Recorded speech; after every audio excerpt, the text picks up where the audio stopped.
আসসালামু আলাইকুম। Advance learning চ্যানেলের পক্ষ থেকে আপনাদের সবাইকে স্বাগতম।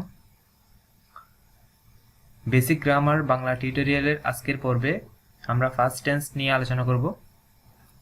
ফার্স্ট টেন্সকেও মূলত চার ভাগে ভাগ করা হয়েছে, প্রেজেন্ট এবং ফিউচার টেন্সের মতো করে। তো ওইটা নিয়ে আলোচনা করি। ফার্স্টে আছে ফার্স্ট ইনডিফিনিট টেন্স। প্রেজেন্ট টেন্সে যেমন ছিল প্রেজেন্ট ইনডিফিনিট টেন্স, ফার্স্ট টেন্সের ক্ষেত্রে ফার্স্ট ইনডিফিনিট টেন্স, অর্থাৎ অনির্দিষ্ট অতীতকাল, যেটা অতীতকালে হয়ে গিয়েছিল বর্তমানে আর হচ্ছে না, এরকম বুঝালে ফার্স্ট ইনডিফিনিট টেন্স বোঝাবে। তাহলে সংজ্ঞাটা একটু দেখি। অতীতে কোনো কাজ করা হয়েছিল কিন্তু বর্তমানে তার ফল বিদ্যমান নেই, এরূপ প্রকাশ করতে ভার্বের ফার্স্ট ইনডিফিনিট টেন্স হয়। তো এটার একটা স্ট্রাকচার দেখি, মানে এটা কিভাবে গঠন হয়, একটা সেন্টেন্স কিভাবে ফার্স্ট ইনডিফিনিট টেন্স হিসেবে আমরা বুঝতে পারবো সেটা একটু দেখি। সাবজেক্ট অবজেক্ট থাকবে সেটা আমরা জানি। এখন মাঝখানে কি থাকবে, একটা ভার্ব থাকবে। তো ভার্বের কোন ফর্ম থাকলে সেটা বুঝবো আমরা ফার্স্ট ইনডিফিনিট টেন্স, ভার্বের ফার্স্ট ফর্ম থাকলে। তো ভার্বের ফর্ম আছে কয়টা? তিনটা, যেটা আমরা ইতিমধ্যে জানছি। অর্থাৎ ভার্বের তিনটা ফর্ম মধ্যে প্রেজেন্ট ফর্ম আছে, ফার্স্ট ফর্ম আছে, ফার্স্ট পার্টিসিপল ফর্ম আছে। তো ফার্স্ট ইনডিফিনিট টেন্সের ক্ষেত্রে ফার্স্ট ফর্মটাই হবে, অর্থাৎ মাঝখানে যে ফর্ম আছে ওইটাই হবে। যেমন গো হইলে মেইন ভার্ব হচ্ছে, যদি গো হয় সেটার ফার্স্ট ফর্ম হবে ওয়েন্ট। কুক হইলে ফার্স্ট ফর্ম হবে কুকড। বাই হলে বট। গিভ হলে গেভ। প্লে হলে প্লেড। এগুলাই বসবে। অর্থাৎ ভার্বের জায়গায় আমরা জাস্ট গোর পরিবর্তে আমরা ওয়েন্ট বসাতে হবে, আর কুকের পরিবর্তে কুকড। এভাবে কয়েকটা এক্সাম্পল নিলে ইজিলি বোঝা যাবে। যেমন সাবজেক্ট হিসেবে আই নিলাম এবং ভার্বের পাস্ট ফর্ম বলছে, তাহলে এখানে আমরা গো নিতে পারবো না। যখন ফার্স্ট ইনডিফিনিট টেন্স বলবে তখন গোর পাস্ট ফর্ম কি হবে? ওয়েন্ট। আই ওয়েন্ট, বাদ বাকি অংশ হচ্ছে অবজেক্ট হিসেবে পরিগণিত হবে। যেমন আই ওয়েন্ট টু স্কুল, এখানে একটা সাবজেক্ট আছে, একটা ভার্বের ফার্স্ট ফর্ম আছে, অবজেক্ট আছে, তাহলে আমরা ইজিলি বুঝতে পারবো যে এটা ফার্স্ট ইনডিফিনিট টেন্স। তারপরে হি অথবা শি, যে কোনো একটা সাবজেক্ট নিয়ে ভার্ব কি, ভার্বের ফার্স্ট ফর্ম হচ্ছে কুক ছিল, মেইন ফর্মটা হচ্ছে কুক, এটার ফার্স্ট ফর্ম হচ্ছে কুকড। She cooked biryani. এটার অর্থ হচ্ছে, ফার্স্ট এটার অর্থ হচ্ছে আই ওয়েন্ট টু স্কুল, মানে আমি স্কুলে গিয়েছিলাম, অতীতে গিয়েছিল কিন্তু এখন আর কি বিদ্যমান নাই এটার ফলটা, যার কারণে এটা ফার্স্ট ইনডিফিনিট টেন্স। তেমনি ভাবে he or she cooked biryani, অর্থাৎ সে রান্না করেছিল, বিরিয়ানি রান্না করেছিল, অতীতে করেছিল কোন এক সময়, যার কারণে এটা ফার্স্ট ইনডিফিনিট টেন্স। তারপর আস্তে আস্তে দে প্লেড ফুটবল। প্লে এর ফার্স্ট ফর্ম কি? প্লেড, এই যে ফার্স্ট ফর্মটা। তাইলে দে প্লেড ফুটবল, তারা ফুটবল খেলেছিল, অতীতের কোন এক সময় খেলেছিল, যার কারণে এটা ফার্স্ট ইনডিফিনিট টেন্স। তারপর হচ্ছে Rahim bought a new bike. Rahim bought a new bike, Rahim একটি নতুন বাইক কিনেছিল, অতীতে কোনো এক সময়ে একটা নতুন বাইক কিনেছিল রহিম।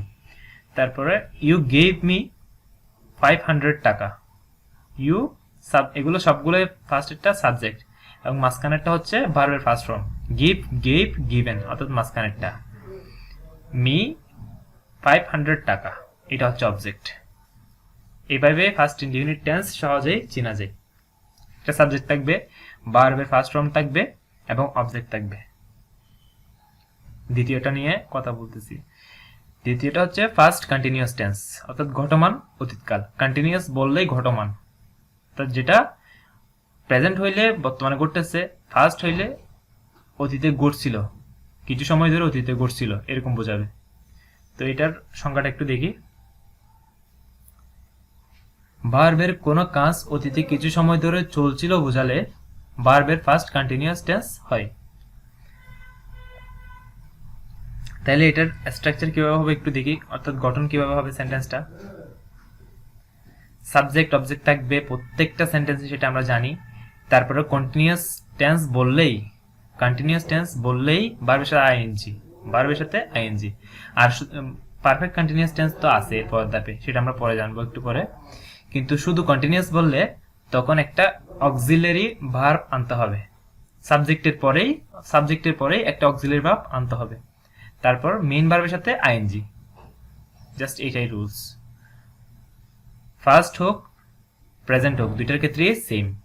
প্রেজেন্ট হইলে অক্সিলারি ভার্ব, তাও অক্সিলারি ভার্ব থাকবে, ফার্স্ট হইলেও অক্সিলারি ভার্ব থাকবে, আর ভার্বের সাথে আইএনজি থাকবে দুইটার ক্ষেত্রেই। কিন্তু পার্থক্য হচ্ছে প্রেজেন্ট টেন্সে এমিসার হবে অক্সিলারি ভার্ব হিসেবে সাবজেক্টের সাথে পার্সন অনুযায়ী, আর ফার্স্ট কন্টিনিউয়াস টেন্সে অক্সিলারি ভার্ব হিসেবে ওয়াজ অথবা ওয়ার বসবে পার্সন অনুযায়ী।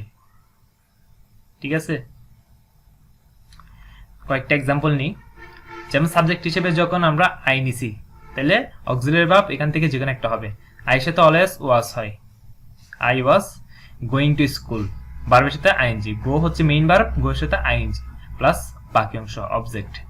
তাহলে I was going to school মানে আমি স্কুলে যাচ্ছিলাম, অতীতে কিছু সময় ধরে চলছিল কাজটা, মানে ও কিছু সময় ধরে স্কুলে যাচ্ছিল, এটা বোঝাচ্ছে। তারপরে দ্য গার্লস, বালিকারা, were plucking the flower, plucking অর্থ হচ্ছে ফুল তোলা, প্লাকিং দ্য ফ্লাওয়ার অর্থ হচ্ছে ফুল তোলা। তাহলে বালিকারা ফুল তুলছিল। এখানে ওয়ার হয়েছে, একটু লক্ষ্য করো, আগেরটাতে ওয়াজ হয়েছিল, এটাতে ওয়ার, কারণ হচ্ছে এখানে সাবজেক্টটা প্লুরাল, যার কারণে ভার্বের সাথে অক্সিলারি ভার্ব ওয়ার বসছে। আর মেইন ভার্ব হচ্ছে প্লাক, প্লাগের সাথে আইএনজি, তারপর অবজেক্ট বাকি অংশ। The girls were plucking the flowers, বালিকারা ফুল তুলছিল।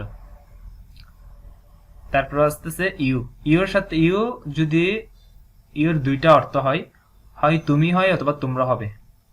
তাহলে কিন্তু তুমি হোক অথবা তোমরা বুঝক, যাই বুঝক না কেন, ইউর সাথে অলওয়েজ ওয়ার হবে।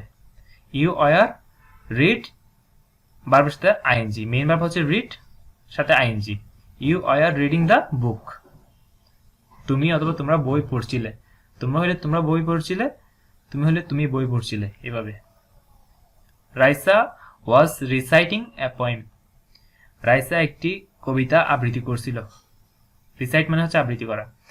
তাইলে রাইসা সাথে ওয়াজ বসছে অক্সিলারি ভার্ব হিসেবে, কারণ রাইসা হচ্ছে একজন। তাইলে সিঙ্গুলার বুঝাইলে ওর সাথে ওয়াজ হবে এবং প্লুরাল বুঝাইলে ওর সাথে ওয়ার হবে, এটা নর্মাল নিয়ম। তারপরে ইউ এর সাথে অলওয়েজ ওয়ার, সেটা আমরা জানি, এটা হচ্ছে একদম নির্দিষ্ট ফিক্সড, ইউ এর সাথে অলওয়েজ ওয়ার বসবে। আর সিঙ্গুলার হইলে ওয়াজ, প্লুরাল হইলে ওয়ার অক্সিলারি ভার্বের মধ্যে। আর ভার্ব প্লাস আইএনজি, এটা কনফার্ম, এটা ফিক্সড থাকবেই। তাহলে চেঞ্জটা হচ্ছে প্রেজেন্ট কন্টিনিউয়াস টেন্সের ক্ষেত্রে এমিসার হবে অক্সিলারি ভার্ব হিসেবে, আর ফার্স্ট কন্টিনিউয়াস টেন্সে অক্সিলারি ভার্ব হিসেবে ওয়াজ ওয়ার বসবে। আর দুইটার ক্ষেত্রে কিন্তু ভার্ব প্লাস আইএনজি, আর বাকি সবগুলাই সেম থাকবে, সাবজেক্টও থেকে সেম থাকবে, ভার্ব প্লাস আইএনজিও সেম থাকবে, অবজেক্টও সেম থাকবে। এই যে সাবজেক্ট হিসেবে আমি এই পাশে সাবজেক্টগুলো লিখলাম এবং ওয়াজ ওয়ার হিসেবে যেটা বসবে সেটা লিখলাম। যেমন সিঙ্গুলার সাবজেক্ট হইলে ওয়াজ বসবে, I, she, he, it, Rahim, the boy, the girl, etcetera, এগুলোর সাথে অলওয়েজ ওয়াজ বসবে। তারপর সাবজেক্ট যদি প্লুরাল হয় সেক্ষেত্রে ওয়ার, আর ইউ সিঙ্গুলার হোক প্লুরাল হোক অলওয়েজ ওয়ার। এখন আমরা ফার্স্ট পারফেক্ট টেন্স নিয়ে কথা বলবো। ফার্স্ট পারফেক্ট টেন্স বলতে পুরাগঠিত অতীতকাল, পারফেক্ট বলতে পুরাগঠিত অতীত, অতীতে শেষ হয়েছিল যে কাজটা মাত্রই। তো এটার সংজ্ঞাটা একটু দেখি।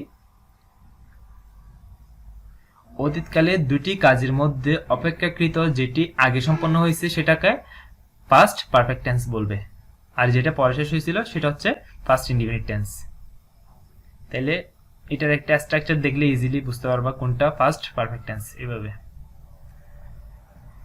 সাবজেক্ট অবজেক্ট থাকবে সেটা আমরা জানি। সাবজেক্টের পরে পারফেক্ট টেন্স বললে আমরা জানি যে কি হ্যাভ, হ্যাজ, হ্যাড, এই তিনটা বসবে পারফেক্ট বললেই।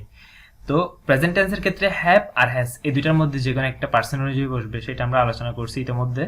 কিন্তু ফার্স্ট পারফেক্ট টেন্স বললে অলওয়েজ হ্যাড বসবে সাবজেক্টের পরে। ফার্স্ট পারফেক্ট টেন্স বললেই অলওয়েজ হ্যাড বসবে। আর পারফেক্ট টেন্সের ক্ষেত্রে ভার্বের ফার্স্ট পার্টিসিপল ফর্মটা বসে। ভার্বের যে তিনটা ফর্মের কথা আমরা ইতিমধ্যে আলোচনা করছি, ওই তিনটার মধ্যে ফার্স্ট পারফেক্ট টেন্স অর্থাৎ 3 নাম্বারটাই বসবে, ফার্স্ট পার্টিসিপল।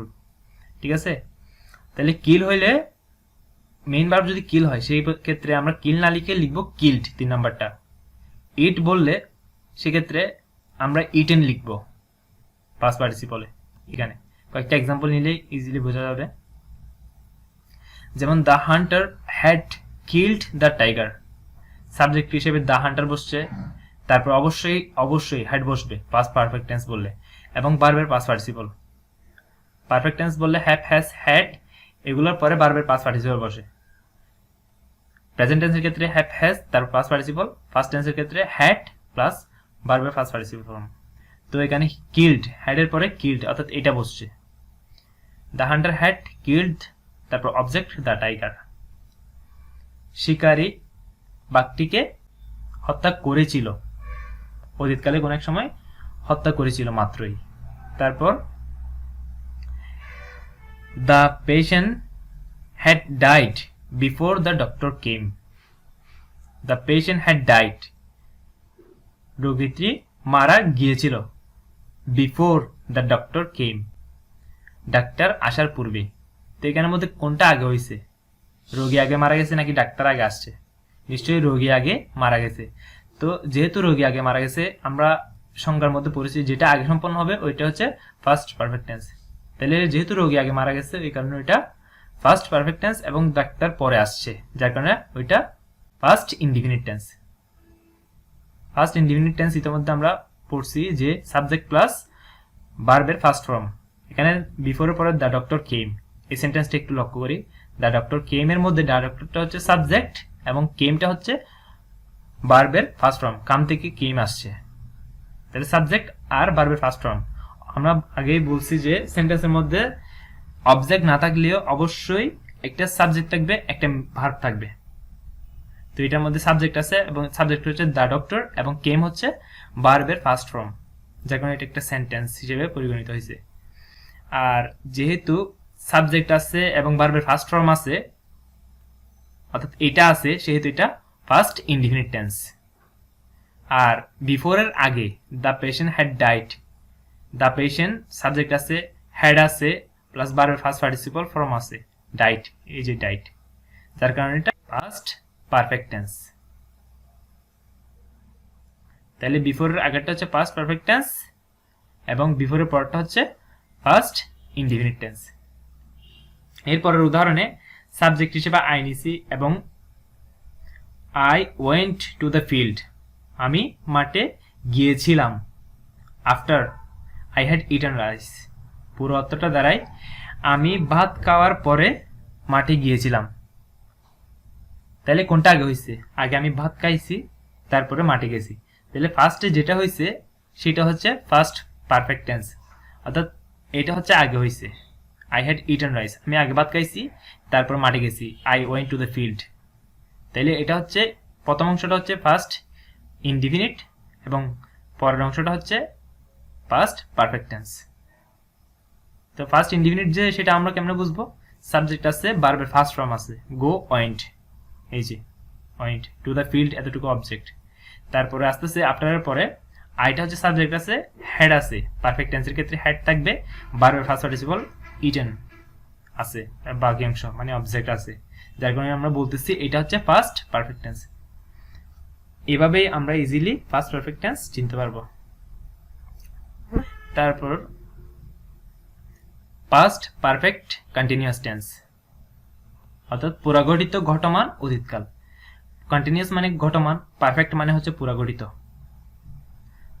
তাইলে যে কাজটা অতীতের অনেকক্ষণ সময় ধরে চলছিল এরকম বোঝাবে, সেক্ষেত্রে সেটাকে পাস্ট পারফেক্ট টেন্স বলে। এটার সংজ্ঞাটা একটু দেখি। অতীতকালের কোনো কাজ দীর্ঘ সময় ধরে চলতেছিল বোঝালে past perfect tense perfect continuous tense বোঝায়। সেটাকে অতীতকালের কোনো কাজ দীর্ঘ সময় ধরে চলতেছিল বোঝালে ভার্বের পাস্ট পারফেক্ট কন্টিনিউয়াস টেন্স বোঝায়। তো এটার স্ট্রাকচারটা একটু দেখি। সাবজেক্ট বসবে, হ্যাড বিন বসবে। আমরা শুধুমাত্র পারফেক্ট টেন্স বললে, পাস্ট পারফেক্ট টেন্স বললে হ্যাড বসাইতাম, কিন্তু পাস্ট পারফেক্ট কন্টিনিউয়াস টেন্স বললে হ্যাড বিন বসবে, হ্যাডের সাথে বিন যুক্ত হবে একটা, জাস্ট এটাই চেঞ্জ। তারপর কন্টিনিউয়াস বললে তো আমরা জানি যে ভার্বের সাথে অবশ্যই আইএনজি যুক্ত হবে, সেক্ষেত্রে ভার্বের সাথে আইএনজি যুক্ত হয়েছে। যেহেতু পারফেক্ট কন্টিনিউয়াস টেন্স তাহলে হ্যাড বিন প্লাস ভার্বের সাথে আইএনজি। আর past perfect present perfect continuous tense বললে আমরা কি শিখছিলাম? সাবজেক্টের পরে হ্যাভ বিন অথবা হ্যাজ বিন বসবে, তার ভার্বের সাথে আইএনজি হবে। এটাই পার্থক্য। আর পাস্ট পারফেক্ট যেহেতু বলতেছে, পারফেক্ট কন্টিনিউয়াস টেন্স যেহেতু বলতেছে, তাহলে হ্যাড বিন বসবে শুধুমাত্র সাবজেক্টের পরে, তার ভার্বের সাথে আইএনজি। এটাই চেঞ্জ শুধুমাত্র। কয়েকটা উদাহরণ নিই। সাবজেক্ট হিসেবে আই আসছে, তারপরে আমরা জানি যে পাস্ট পারফেক্ট কন্টিনিউয়াস বললে হ্যাড বিন বসবে, হ্যাড বিন বসছে, ভার্বের সাথে ING, main verb read plus ING, তারপর বাকি অংশ। এখানে বলতেছে কি, I had been reading for 2 hours, আমি 2 ঘন্টা যাবত পড়তেছিলাম, অর্থাৎ অতীতকালে 2 ঘন্টা যাবত ও পড়ছিল, এরকম বোঝাচ্ছে। তারপর the man had been living in this village since 1980, অর্থাৎ এই মানুষটি, দ্য ম্যান হচ্ছে সাবজেক্ট, হ্যাড বিন থাকবে যেহেতু ফার্স্ট পারফেক্ট কন্টিনিউয়াস টেন্স, তারপর ভার্বের সাথে ING, in this village since 1980 এতটুকু পর্যন্ত হচ্ছে অবজেক্ট। তাইলে মানুষটি 1980 সাল থেকে এই গ্রামে বাস করে আসতেছিল, এরকম বোঝাচ্ছে। অতীতকালে দীর্ঘ সময় ধরে বোঝাচ্ছিল, যার কারণে এটা ফার্স্ট পারফেক্ট কন্টিনিউয়াস টেন্স। ভিডিওটি ভালো লাগলে অবশ্যই লাইক, কমেন্ট এবং সাবস্ক্রাইব করে বেল আইকনে ক্লিক করবেন। ধন্যবাদ।